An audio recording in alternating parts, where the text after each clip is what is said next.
Cepat kakak bagi makan. Kakak bagi makan. Mak bagi makan. Sekejap. Ambil lah bagi nenek suap.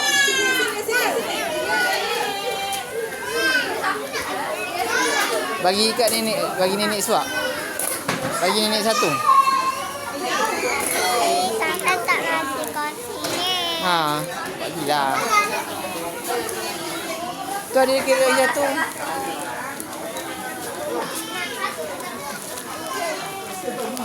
Bagi nenek makan rusa. Jom. Tu rusa punya. Yelah, yang tu rusa punya. Sikitnya dia makan banyak.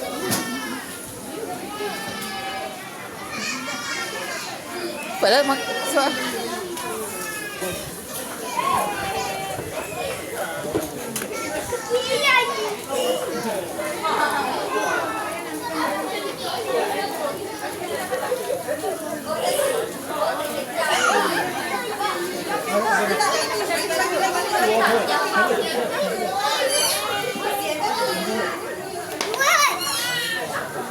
kakak duduk bang suap dia macam ni.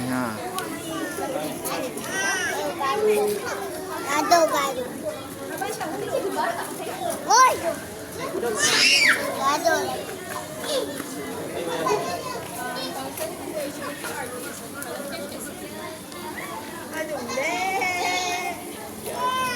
Dia naik kuda, siapa nak naik kuda? Bayang bagi macam tu lagi. Boleh bagi banyak lagi. Nak bagi anak. Mak suap je salah satu. Kau jatuh kejap habis lah. RM10. Makan. Bo, aku bagi. Tak nak.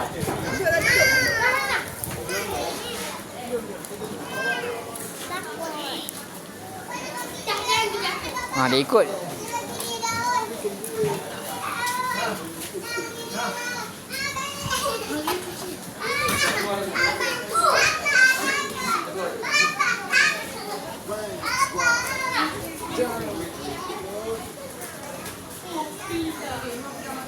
Aku dah kena 2 kali. Usaha satu kau satu.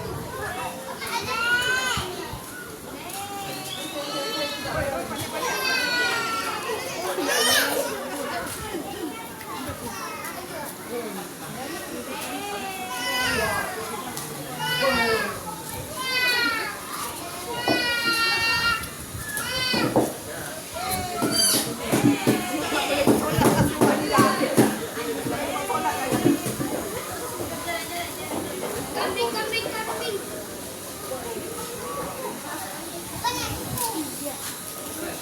Beg jaga-jaga makan dalam beg tu lah.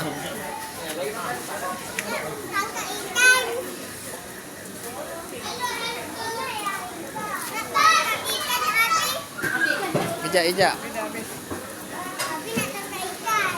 Solatlah bagi nenek.